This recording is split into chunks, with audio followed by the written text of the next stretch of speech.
guyyaatti oolcha lubbuu kootu fannifamuusaati.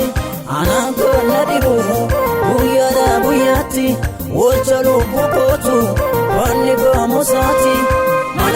Anaan jallate du'aatoof laate baraan mocaasa ta'ee tanfaarsa.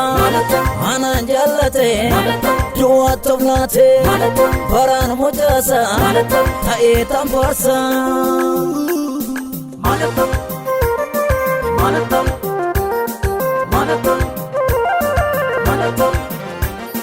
Irra deddeebi'ee akkan dudubbadhu kan na godhu ni qaba gooftaa koon dagadhu. Namatti mul'atu godaanni ni rakkoo narra tuttureera doorsisni diina koo. Hundumtinuun darbee yaaddoon jireenya koo ol jedheen adeemaa dhaadachuunis kan koo. Anaan kan na dhibu guyyaadhaa guyyaatti oolcha lubbuu kootu fannifamuusaati.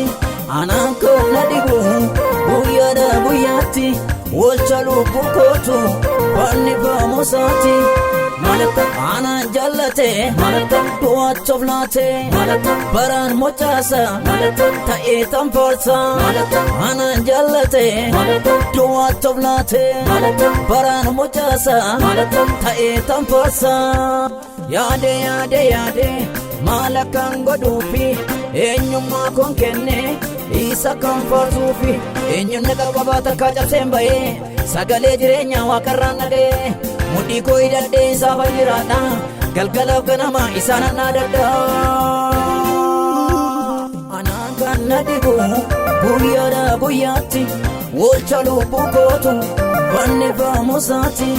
Anaan kan na dhibu guyyaadhaa guyyaatti oolcha lubbuu kootu fannifamuusaati. Maal jedhure gooftaa kan kee maal jedhure maal jedhure gooftaa kan kee maal jedhure maal jedhure gooftaa kan kee maal jedhure yaaddoo jireenya koorraati sinna fure.